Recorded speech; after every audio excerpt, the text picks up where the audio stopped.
ಅಕ್ರಮ ಸಕ್ರಮ ಭೂಮಿಗೆ ಹಕ್ಕುಪತ್ರ ಪಡೆಯಲು ಬಗರ್ ಹುಕುಂ ಅರ್ಜಿ ಸಲ್ಲಿಸಲು ಆ್ಯಪ್ ಬಿಡುಗಡೆ. ಸಚಿವ ಕೃಷ್ಣ ಬೈರೇಗೌಡ ಅವರು ಇದರ ಬಗ್ಗೆ ಇನ್ನಷ್ಟು ಮಾಹಿತಿ ನೀಡಿದ್ದಾರೆ. ಇಲ್ಲಿದೆ ನೋಡಿ ಇದರ ಕಂಪ್ಲೀಟ್ ಮಾಹಿತಿ. ನೀವು ಚಾನಲ್ಗೆ ಹೊಸಬರಾಗಿದ್ದರೆ ಸಬ್ಸ್ಕ್ರೈಬ್ ಆಗಿ ಮತ್ತು ವಿಡಿಯೋ ಇಷ್ಟ ಆದರೆ ಲೈಕ್ ಮಾಡಿ. ರಾಜ್ಯದ ಕಂದಾಯ ಇಲಾಖೆಯಿಂದ ಬಗರ್ ಹುಕುಂ ಎಂಬ ನೂತನ ವ್ಯವಸ್ಥೆಯು ಈಗ ಜಾರಿಯಲ್ಲಿದ್ದು, ಕೃಷಿ ಭೂಮಿಯ ಸಕ್ರಮಕ್ಕೆ ಫಾರ್ಮ್ 57ರಲ್ಲಿ ಅರ್ಜಿ ಸಲ್ಲಿಸಬೇಕಾಗುತ್ತದೆ. ಆ ಅರ್ಜಿಯನ್ನು ಪರಿಶೀಲನೆ ಮಾಡಿ ಸಾಗುವಳಿ ಚೀಟಿಯನ್ನು ವಿತರಣೆ ಮಾಡಲು ರಾಜ್ಯ ಸರ್ಕಾರದಿಂದ ಈ ಒಂದು ಹೊಸ ವ್ಯವಸ್ಥೆಯನ್ನು ಜಾರಿಗೆ ತರಲಾಗಿದೆ.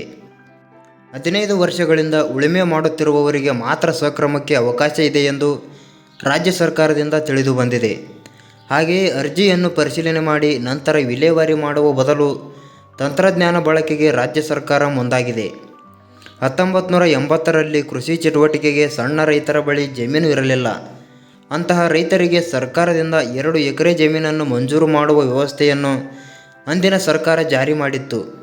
ಆದರೆ ಈ ಒಂದು ಯೋಜನೆಯನ್ನು ಎಲ್ಲ ಭೂರಹಿತ ರೈತರಿಗೆ ತಲುಪಿಸಲು ಸರ್ಕಾರದಿಂದ ಸಾಧ್ಯವಾಗಲಿಲ್ಲ. ಹಾಗಾಗಿ ಭೂಮಿ ಸಿಗದ ಭೂರಹಿತ ಕೃಷಿಕರು ತಮ್ಮ ಜೀವನ ನಡೆಸಲು ತಮಗೆ ಸಿಕ್ಕ ಜಾಗದಲ್ಲಿ ತಮಗೆ ಮನಸ್ಸಿಗೆ ಬಂದಂತೆ ಜಮೀನನ್ನು ಉಳುಮೆ ಮಾಡಲು ಪ್ರಾರಂಭ ಮಾಡಿದರು. ಉಳುಮೆ ಮಾಡಿ ಸಂಪಾದನೆ ಮಾಡಿದರೆ ಏನು ಪ್ರಯೋಜನ? ಆ ಭೂಮಿಯ ಹಕ್ಕು ಇವರಿಗೆ ಇರುವುದಿಲ್ಲ ಮತ್ತು ಯಾವುದೇ ಹಕ್ಕುಪತ್ರಗಳು ಕೂಡ ಅವರ ಹತ್ತಿರ ಇರುವುದಿಲ್ಲ. ಇದಕ್ಕಾಗಿ ಇಂತಹ ರೈತರಿಗೆ ಅವರು ಉಳುಮೆ ಮಾಡುತ್ತಿರುವ ಜಮೀನಿನ ಸಾಗುವಳಿ ಚೀಟಿ ಅಥವಾ ಹಕ್ಕುಪತ್ರವನ್ನು ನೀಡುವುದಕ್ಕಾಗಿ 1991ರಲ್ಲಿ ರಾಜ್ಯ ಸರ್ಕಾರದಿಂದ ಕರ್ನಾಟಕ ಭೂ ಕಂದಾಯ ಕಾಯ್ದೆ 1991ರಲ್ಲಿ ನಮೂನೆ 50 ಹಾಗೆ 1999ರಲ್ಲಿ ನಮೂನೆ 53 ಮತ್ತು 2018ರಲ್ಲಿ ನಮೂನೆ 57ರ ಈ 3 ಕಾಯ್ದೆಗಳ ಅಡಿಯಲ್ಲಿ ರೈತರಿಂದ ಅರ್ಜಿಗಳನ್ನು ಸ್ವೀಕರಿಸಲಾಗಿತ್ತು. ಹಾಗೆಯೇ ಕಳೆದ 15 ವರ್ಷಗಳಿಂದ ಸಾಗುವಳಿ ಮಾಡುತ್ತಿರುವವರಿಗೆ ಮಾತ್ರ ಈ ಯೋಜನೆಯಡಿ ಅರ್ಜಿ ಸಲ್ಲಿಸಲು ಅವಕಾಶವಿತ್ತು. ಹಾಗೆಯೇ ಇನ್ನು ಮುಂದೆ ಸಾಗುವಳಿ ಚೀಟಿ ವಿತರಣೆಯಲ್ಲಿ ತಂತ್ರಜ್ಞಾನ ಬಳಕೆ ಮಾಡಲಾಗಿದೆ. ಈ ಮೊದಲು ನಮೂನೆ 50, 53 ಮತ್ತು 57ರಲ್ಲಿ ಸಕ್ರಮಕ್ಕೆ ಅರ್ಜಿ ಸಲ್ಲಿಸಿದವರ ಅರ್ಜಿಯನ್ನು ಭೌತಿಕವಾಗಿ ಪರಿಶೀಲಿಸಿ ಅದನ್ನು ವಿಲೇವಾರಿ ಮಾಡುವ ಕೆಲಸ ಮಾಡಲಾಗುತ್ತಿತ್ತು. ಹಾಗೆಯೇ ಅಲ್ಲಿ ಅರ್ಹರಲ್ಲದ ಫಲಾನುಭವಿಗಳಿಗೆ ಮತ್ತು ಅಕ್ರಮಗಳಿಗೆ ಅವಕಾಶ ಇದ್ದ ಕಾರಣದಿಂದಾಗಿ ಈಗ ಈ ಪ್ರಕ್ರಿಯೆಯನ್ನು ಸಂಪೂರ್ಣ ತಂತ್ರಜ್ಞಾನ ಬಳಕೆ ಮಾಡಿ ಸಾಗುವಳಿ ಚೀಟಿ ನೀಡಲು ಸರ್ಕಾರ ಮುಂದಾಗಿದೆ. ಹಾಗೆಯೇ ಇನ್ನೊಂದು ಮುಖ್ಯ ವಿಚಾರ ಏನೆಂದರೆ, ಈ ಮೇಲೆ ತಿಳಿಸಿರುವ ನಮೂನೆಯಲ್ಲಿ ಸಾಗುವಳಿ ಚೀಟಿ ಪಡೆಯಲು ಅರ್ಜಿ ಸಲ್ಲಿಸಿದ ಫಲಾನುಭವಿಗಳ ಅರ್ಜಿಯನ್ನು ಪರಿಶೀಲನೆ ಮಾಡಿ ಸಾಗುವಳಿ ಚೀಟಿಯನ್ನು ವಿತರಣೆ ಮಾಡಲು ತಾಲೂಕು ಮಟ್ಟದಲ್ಲಿ ಸಮಿತಿಗಳನ್ನು ರಚನೆ ಮಾಡಲಾಗುತ್ತದೆ ಎಂದು ತಿಳಿದು ಬಂದಿದೆ. ಹಾಗೆಯೇ 6 ತಿಂಗಳಲ್ಲಿ ಎಲ್ಲ ಅರ್ಜಿ ವಿಲೇವಾರಿ ಆಗಲಿದೆ ಎಂದಿದ್ದಾರೆ. ಸಮಿತಿಯನ್ನು ರಚನೆ ಮಾಡಲು ಪ್ರಕ್ರಿಯೆಯನ್ನು ಈಗಾಗಲೇ ಆರಂಭ ಮಾಡಲಾಗಿದೆ.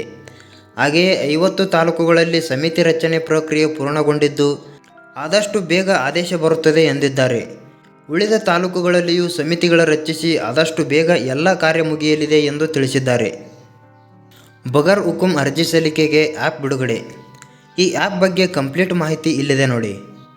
ಭೂ ಅಕ್ರಮ ಸಾಗುವಳಿದಾರರ ಪಾಲಾಗುವುದನ್ನು ತಪ್ಪಿಸಲು ರಾಜ್ಯ ಸರ್ಕಾರ ಬಗರ್ ಹುಕುಂ ಆ್ಯಪ್ ಬಿಡುಗಡೆ ಮಾಡಿದೆ. ಸಾಗುವಳಿ ಭೂಮಿಯಲ್ಲಿ ಕೃಷಿ ಅಥವಾ ಇನ್ಯಾವುದೇ ಚಟುವಟಿಕೆ ಬಗ್ಗೆ ಸ್ಯಾಟಲೈಟ್ ಇಮೇಜ್ ಮೂಲಕ ಮಾಹಿತಿ ಪಡೆದು ಅರ್ಜಿ ವಿಲೇವಾರಿ ಮಾಡುವುದಕ್ಕೆ ಸರ್ಕಾರ ಬಗರ್ ಹುಕುಂ ಆ್ಯಪ್ ರೂಪಿಸಿದೆ. ಆ್ಯಪ್ ಬಿಡುಗಡೆ ಮಾಡಿ ಮಾತನಾಡಿದ ಕಂದಾಯ ಸಚಿವ ಕೃಷ್ಣ ಬೈರೇಗೌಡ ಅವರು, ನಮೂನೆ 50, 53 ಮತ್ತು 57ರ ಅಕ್ರಮ ಸಕ್ರಮ ಯೋಜನೆಯಡಿ ಸಾವಿರಾರು ಅರ್ಜಿಗಳು ಸಲ್ಲಿಕೆಯಾಗಿವೆ. ಆದರೆ ಕೃಷಿಯೇತರ ಚಟುವಟಿಕೆಗಳಲ್ಲಿ ತೊಡಗಿರುವವರಿಗೂ ಸಹ ಸಾಗುವಳಿ ಚೀಟಿ ನೀಡುವುದು ಅಸಾಧ್ಯ. ಅಲ್ಲದೆ ಸಾವಿರಾರು ಎಕರೆ ಸರ್ಕಾರಿ ಭೂಮಿ ಅಕ್ರಮ ಸಾಗುವಳಿದಾರರ ಪಾಲಾಗಿದ್ದು, ಪ್ರತಿಯೊಂದು ಭಾಗಕ್ಕೂ ಅಧಿಕಾರಿಗಳೇ ನೇರವಾಗಿ ಹೋಗಿ ಕೃಷಿ ನಡೆಯುತ್ತಿದೆಯೇ ಎಂದು ಪರಿಶೀಲಿಸುವುದು ಸಾಧ್ಯವಿಲ್ಲ. ಹೀಗಾಗಿ ಬಗರ್ ಹುಕುಂ ತಂತ್ರಾಂಶ ಬಳಸಿ ಅರ್ಜಿ ವಿಲೆ ಮಾಡಲಾಗುತ್ತದೆ ಎಂದು ಕೃಷ್ಣ ಬೈರೇಗೌಡ ಅವರು ತಿಳಿಸಿದರು. ಈ ಆ್ಯಪ್ ಹೇಗೆ ಕೆಲಸ ಮಾಡುತ್ತದೆ? ಗ್ರಾಮ ಲೆಕ್ಕಿಗ ಸ್ಥಳಕ್ಕೆ ತೆರಳಿ ಈ ಆ್ಯಪ್ ಮೂಲಕ ಜಿಯೋ ಫೆನ್ಸ್ ಮಾಡಿ ಆ ಮಾಹಿತಿಯನ್ನು ಕಂದಾಯ ನಿರೀಕ್ಷಕ ಹಾಗೂ ಸರ್ವೆ ಇಲಾಖೆ ಲಾಗಿನ್ಗೆ ಕಳುಹಿಸುತ್ತಾರೆ. ಇದರ ಸಹಾಯದಿಂದ ತಹಶೀಲ್ದಾರ್ ಸ್ಯಾಟಲೈಟ್ ಇಮೇಜ್ ಪಡೆದು ನಿಜಕ್ಕೂ ಅಲ್ಲಿ ಕೃಷಿ ಮಾಡುತ್ತಿದ್ದಾರಾ ಎಂಬ ಮಾಹಿತಿ ಕಲೆ ಹಾಕುತ್ತಾರೆ. ಅಲ್ಲದೆ ಆ ಇಮೇಜ್ ಜೊತೆ ಎಲ್ಲ ಮಾಹಿತಿಯನ್ನು ಬಗರ್ ಹುಕುಂ ಕಮಿಟಿ ಮುಂದೆ ಸಲ್ಲಿಸಿ OTPಯಿಂದ ಮಾಡುವ ಮೂಲಕ ರುಜುವಾತು ಮಾಡುತ್ತಾರೆ. ಈ ಮೂಲಕ ಅಕ್ರಮ ಸಕ್ರಮ ಆಗುವುದಲ್ಲದೆ ಅಧಿಕಾರಿಗಳ ಕೆಲಸವೂ ಸುಲಭವಾಗಲಿದ್ದು ಭೂದಾರರಿಗೂ ಸಹಾಯ ಆಗಲಿದೆ. ಈ ಮಾಹಿತಿ ಏನನಿಸುತ್ತದೆ ಕಾಮೆಂಟ್ ಮಾಡಿ ಮತ್ತು ವಿಡಿಯೋ ಇಷ್ಟ ಆದರೆ ಲೈಕ್ ಮಾಡಿ.